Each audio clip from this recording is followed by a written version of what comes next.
Brandy షాపులు అంటే మద్యం మందు బాబుల్ని అంటే రాష్ట్ర ప్రజల్లో అనేక వర్గాలను వెన్నుపోటు పొడిచినట్టే. చదువుకునే పిల్లల్ని వెన్నుపోటు పొడిచాడు, మోసం చేశాడు ఫీజు రీయింబర్స్మెంట్ ఇవ్వకుండా. అలాగే బీసీ మహిళలందరికీ కూడా ఆడపిల్లలందరినీ కూడా మోసం చేశాడు, నెలకు 1500 ఇస్తానని. వెనుకబడిన కులాల్లో 50 ఏళ్ళు నిండిన వాళ్ళందరికీ కూడా నెలకి 4000 రూపాయలు ఇస్తానని చెప్పి వాళ్ళని మోసం చేశాడు. గుంతలు లేని రోడ్లు వేస్తానని చెప్పని వాహనదారులను మోసం చేశాడు. డ్రైవింగ్ లైసెన్స్ ఉన్న ప్రతి ఒక్కడికి టిప్పరా, లారీయా, మ్యాక్సీ క్యాబా, ఆటోనా, డ్రైవింగ్ లైసెన్స్ ఉండి బ్యాడ్జ్ ఉన్న ప్రతి ఒక్కరికి సుమారుగా ఇవాళ ఉన్నటువంటి 17-18 లక్షల మంది లైసెన్స్ ఉండి యాక్టివ్ బ్యాడ్జ్ ఉన్నటువంటి డ్రైవర్ సోదరులందరికీ కూడా సంవత్సరానికి 15,000 రూపాయలు వేస్తానని చెప్పింది. 2,90,000తో చేతులు కడుక్కున్నటువంటి పరిస్థితి మనం చూసాం. వాళ్ళని మోసం చేశాడు. ఇవాళ మోసం చేయింది ఎవరిని? పిఠాపురం వర్మను మోసం చేశావు, జీరో చేశామని మీ నారాయణతో చెప్పిస్తావు. అప్పుడేమో ఎమ్మెల్సీ ఇస్తానని చెప్పేమో ఆశ పెడతావు. ఇప్పుడేమో జీరో చేశామని చెప్పి నారాయణకేమో వర్మని జీరో చేసేసామని చెప్పి ఇతను చెప్తాడు. ఇట్లా మోసం చేయటంలో మొదలుపెట్టి తాగుబోతులను కూడా మోసం చేసి ఇవాళ బ్రాందీ షాపులను కూడా మోసమే కదా మీరు చేసింది కాదా? ఇవాళ టెండర్లో పాల్గొన్నటువంటి బ్రాందీ ఔత్సాహికులు ఎవరైతే ఉన్నారో వ్యాపారం చేద్దామని, ఆ టెండర్ రానోడేమో ఆ రోజు ఏడ్చారు. టెండర్లు వచ్చి బ్రాందీ షాపులు నడుపుతున్నారు, 20% లాభంతో మీకు వ్యాపారం చేయిస్తానని చెప్పని. రేపు వచ్చే సెప్టెంబర్కి తెలుస్తుంది ఈ బ్రాందీ షాపులు నడిపే వాళ్ళకి. మనల్ని కూడా వేసేసాడు రా అని చెప్పి చంద్రబాబు మన్న కూడా పొడి చేశాడు, ఇంద్రావరాన్ని పొడిచినట్టే మన్న కూడా పొడి చేశాడని ఈ బులపాటం అంతా కూడా బ్రాందీ షాపుల వాళ్ళకి రేపు తేలిపోద్ది. ఈ షాపుల్లో సగం షాపులు ఎమ్మెల్యేలు ఇయ్యే కదా, మీ ఎమ్మెల్యేలు ఇయ్యే సగం షాపులు కదా ఈ 37-36 షాపుల్లో. ఈ లాభం గోపులకు రేపు సెప్టెంబర్లో తెలుస్తుంది. మొత్తం ఎమ్మెల్యేలకు ఇచ్చింది ఎంత, ఎమ్మెల్యేలు ఏం కొట్టుకున్నారు, చంద్రబాబు నాయుడు ఏం కొట్టుకున్నాడు, మనకి వ్యాపారం చేస్తే ఏమొచ్చింది ఏం తోసింది అనేది.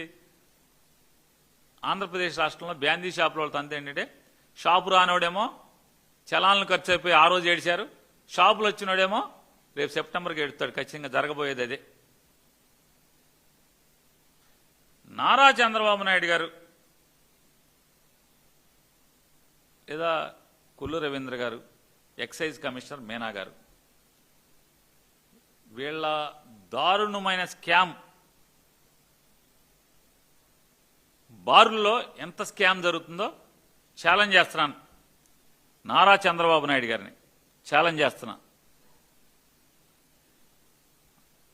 రాష్ట్రంలో ఉన్నటువంటి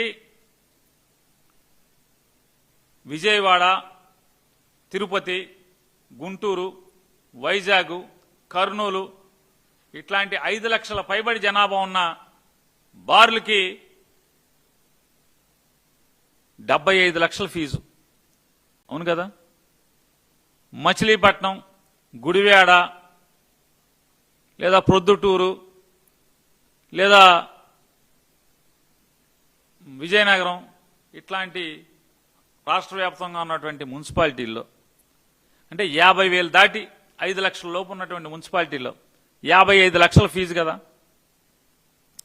పెడన, అమినిగడ్డ, నందికొట్కూరు ఇట్లాంటి ఊళ్ళలో 35 లక్షల ఫీజు నేను అనుకుంటున్నాను.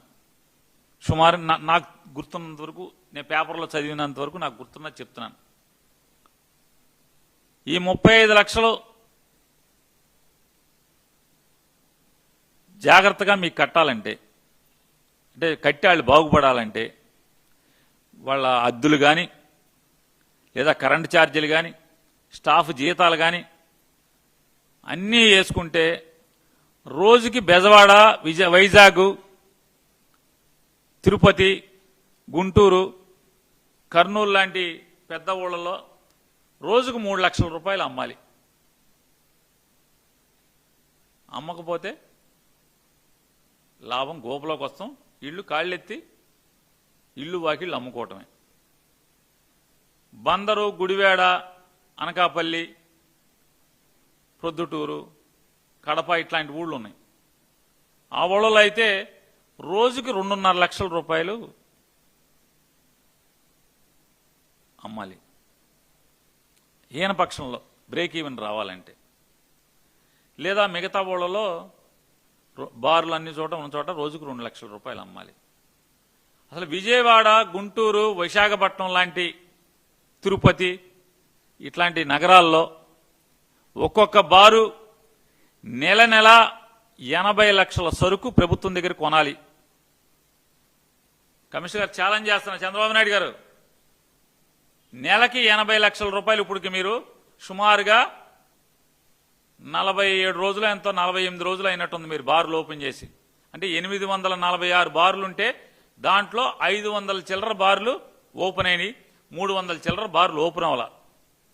అంటే ఎవడో రాలా. ఈ 500 చిల్లర బార్లలో విజయవాడ లాంటి నగరాల్లో 80 లక్షలు నెలకి కొనకపోతే, మీ దగ్గర సరుకు కొనకపోతే ఈరోజు అమ్మకాలు కొనేవాడు తాగేవాడు తర్వాత సంగతి, ఎంత తాగాడు అంత. నువ్వైతే 80 లక్షలు లేనిదే షాప్ నడవదు, దివాళా తీసేయాలి, నెలకే దివాళా తీసేయాలి. బందర్ లాంటి ఊళ్ళలో, బందరు, గుడివాడ, పొద్దుటూరు, నంద్యాల ఇట్లాంటివి అన్నా అనుకున్నాం కదా, ఇట్లాంటి వాటిల్లో అంటే నెలకి 65 లక్షలు సరుకు కొనాలి డిపోలో, గవర్నమెంట్ డిపోలో. లేదా మిగతా చోట్ల నెలకి 50 లక్షల సరుకు కొనాలి. కొంటున్నారా అని అడుగుతున్నాను, లెక్కలు తీస్తారా? ఛాలెంజ్ ఇది మీ గవర్నమెంట్కి. అలా లేకపోతే నేను మీకు క్షమాపణ చెప్తా బహిరంగంగా. నేను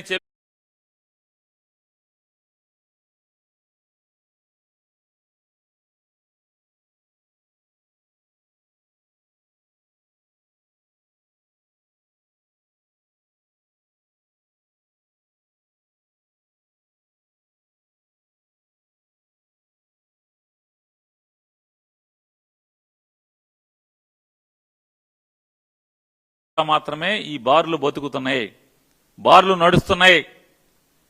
నేను నారా చంద్రబాబు నాయుడు గారిని ఛాలెంజ్ చేస్తున్నా, రేపుగా ప్రతి రాష్ట్రం, ప్రతి ఊర్లో, బారున్న ప్రతి ఊర్లో మీ ఎక్సైజ్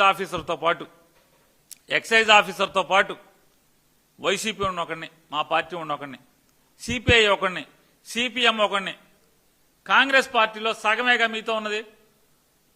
పోనీ ఆ సగం కాంగ్రెస్ పార్టీ మీతోనే ఉంటుంది కదా, మిగతా సగంలో ఒకడిని నిజ నిర్ధారణ కింద వేసి ప్రతి బార్కి వెళ్ళి సరుకు చెక్ చేద్దామా? ఛాలెంజ్ చేస్తున్నాను. సరుకు మొత్తం ప్రభుత్వం దగ్గరికి కొన్న సరుకా కాదా చెక్ చేద్దాం పదండి. ఆ బారు పేరు మీద కొనుక్కొచ్చిన సరుకా కాదా చెక్ చేద్దాం పదండి రేపొద్దున. లేదా మధ్యాహ్నం, అంటే ఇవాళ టీములు వేయటానికి టైం పడుతుంది కాబట్టి రేపొద్దునే వెళ్దామా? మీరు ఇస్తారా? ఏ బార్ అతను ఈ 47 రోజుల్లో ఎంత సరుకు కొన్నారు మీ దగ్గర? ఉండదు. మీరు ఎవరో 10% కూడా, వాళ్ళు అమ్మిన దాంట్లో 10% కూడా మీ దగ్గర కొన్న సరుకే అది. ప్రతి బార్లో విపరీతమైనటువంటి స్కామ్ జరుగుతుంది. ఇది జనార్దను, జయచంద్రారెడ్డి, సురేందర్ నాయుడు కంటే కూడా పెద్ద స్కామ్ ఇది. నెల